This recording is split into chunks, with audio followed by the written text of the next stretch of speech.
Chào bạn, tôi tên là Phan Bảo. Trong chuỗi video này, tôi sẽ chia sẻ lại những kinh nghiệm, những trải nghiệm và những cảm ngộ mà tôi đã đúc kết được trong quá trình tìm hiểu và thực hành thiền định.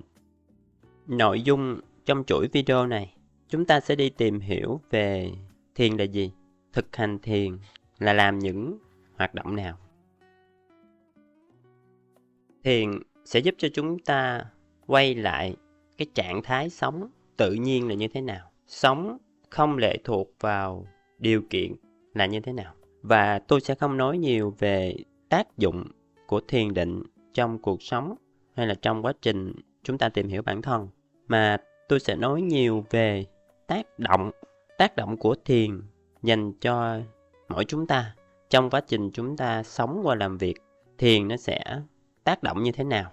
Nó sẽ giúp chúng ta bẻ gãy những thói quen, giúp chúng ta cắt đứt những suy nghĩ miên man, hoặc là giúp cho chúng ta xóa bỏ những niềm tin sai lầm và tạo dựng những niềm tin đúng đắn và loại bỏ luôn tất cả các cái niềm tin. Và đó là những tác động mà thiền giúp cho chúng ta sống trở nên hạnh phúc và làm chủ cuộc sống một cách chủ động hơn, chủ động trong việc chúng ta trải nghiệm những điều chúng ta muốn. Và ý thứ hai mà tôi muốn chia sẻ đến các bạn, đó là về công cụ thiền. Chúng ta gọi là công cụ, phương pháp, kỹ thuật, đều được cả. Nó đều hợp lý với thiền. Và thiền đã tồn tại rất lâu rồi. Trong tất cả các nền tôn giáo hiện đang tồn tại, trong tất cả các cái giáo lý của họ, dù là 3.000 năm hay 4.000 năm hay xa hơn nữa, đều có đề cập đến thiền. Cho nên công cụ thiền định không là một sở hữu của bất kỳ một nền tôn giáo nào cả. Nó là một phương pháp chung và tất cả những tư tưởng, lập luận đều bắt nguồn từ thiền. Cho nên khi bạn tìm hiểu về thiền, tất cả các cái khái niệm về thiền đều đúng cả. Bởi vì thiền nó bao quát và tùy vào mức độ lĩnh ngộ sâu hay nông của người thực hành thiền và gọi là hành giả. Tùy vào mức độ này mà người ta sẽ có cái sự trả lời hoặc đưa ra những cái khái niệm tương đồng. Và tất cả những cái khái niệm đó chỉ là khái niệm, nó không phải là thiền. Cho nên trong những video mình chia sẻ, mình sẽ tập trung vào thực hành và thực hành. Thực hành để chúng ta có những chứng nghiệm, có những cảm ngộ, có những nhận thức về thiền để chúng ta có sự lý giải về cuộc sống, về cá nhân, về chân lý, về mọi sự tồn tại trên thế giới này. Có nghĩa là khi chúng ta tìm hiểu đúng về thiền và chúng ta trải nghiệm tới một mức độ nào đó, thì chúng ta sẽ đi từ việc ban đầu chúng ta có nhiều câu hỏi và chúng ta không trả lời được, đến một mức độ chín mùi hay là có một cái sự sâu sắc về trải nghiệm thiền hay là thực hành thiền, thì những cái câu hỏi đó chúng ta sẽ tự trả lời. Và đến một mức độ chúng ta không còn câu hỏi, hay câu hỏi nào bật ra chúng ta sẽ có ngay câu trả lời. Đó là sự kết nối sâu xa với bản thể, với linh hồn, với con người thật của chúng ta. Và ý thứ ba, chúng ta nói về định. Thường chúng ta sẽ gọi là thiền định. Quan trọng trong phương pháp thiền đó là định. Thiền chỉ là một công cụ để chúng ta trải nghiệm một việc gì đó, trải nghiệm sự tĩnh lặng, hay là trải nghiệm sự dao động của tâm trí, hay là trải nghiệm khi quan sát một con chim, một con cá, một cái cây. Đó là thiền. Và quan trọng là trong quá trình chúng ta trải nghiệm đó, chúng ta có định được hay không. Và cái từ định này nó tùy vào cái sự lý giải và cái sự thẩm thấu của hành giả. Khi bạn thực hành thời gian đầu, bạn cũng cảm nhận được định và bạn quan sát được rất là nhiều thứ, bạn thấy rất là tuyệt vời. Nhưng mà khi bạn thực hành lâu thêm một chút nữa, bạn cũng định, nhưng mà cái định này nó lại sâu sắc hơn, nó lại sâu xa hơn, nó mang đến cho bạn nhiều thông tin hơn và bạn lắng nghe được rất là nhiều thứ.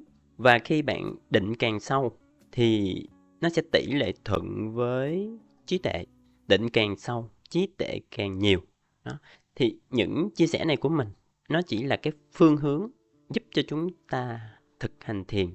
Và để đạt được trạng thái định, không nhất thiết là chúng ta phải luôn khoanh chân, ngồi bán già hoặc kiết già, ngày này qua tháng nọ, năm này qua năm nọ, mà chúng ta phải kết hợp giữa thiền động và thiền tĩnh. Thì chúng ta thường thấy rằng khi chúng ta ngồi yên là thiền tĩnh, và khi chúng ta đi làm việc, chúng ta sống, chúng ta đi trải nghiệm việc kiếm cơm áo gạo tiền, hay là trải nghiệm một vấn đề gì đó, thì không phải khi chúng ta đi làm những việc đó là chúng ta không định được. Chúng ta vẫn có thể định được. Và trong quá trình chúng ta sống đó, chúng ta hoạt động đó, trí tuệ nó cũng sinh tương tự như là khi chúng ta ngồi bất động hay là thiền tịnh. Và ý thứ tư, khi mà bạn trải nghiệm được cái trạng thái định, bạn sẽ thấy rằng đây mới là trạng thái sống thật sự. Khi bạn ở trong trạng thái định và bạn thực hiện những cái trải nghiệm về cuộc sống, bạn mới thấy rằng định mới là sự bắt đầu để chúng ta học tập và phát triển. Định mới là cái trạng thái mà ta sống với chính chúng ta, với chính những điều sâu thẳm mà chúng ta mong muốn. Thì lúc đó chúng ta sẽ thấy rằng mọi thứ nó rất là tuyệt vời. Lúc nào chúng ta cũng có thể học hỏi và trải nghiệm được những điều mà chúng ta luôn khao khát, luôn ước ao.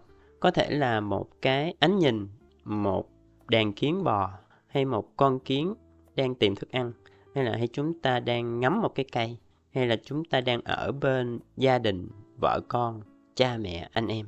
Chúng ta sẽ thấy mọi thứ nó rất là tuyệt vời và sâu sắc. Thì những vấn đề này, cho dù mô tả như thế nào, nói như thế nào, chúng ta cũng sẽ không chạm được. Chỉ có việc chúng ta thực hành, chúng ta quan sát, thì sự tỉnh thức của chúng ta nó sẽ bắt đầu.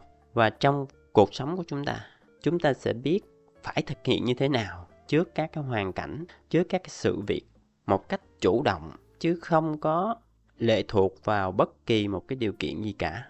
Nó đòi hỏi một cái sự tỉnh táo và trí tuệ.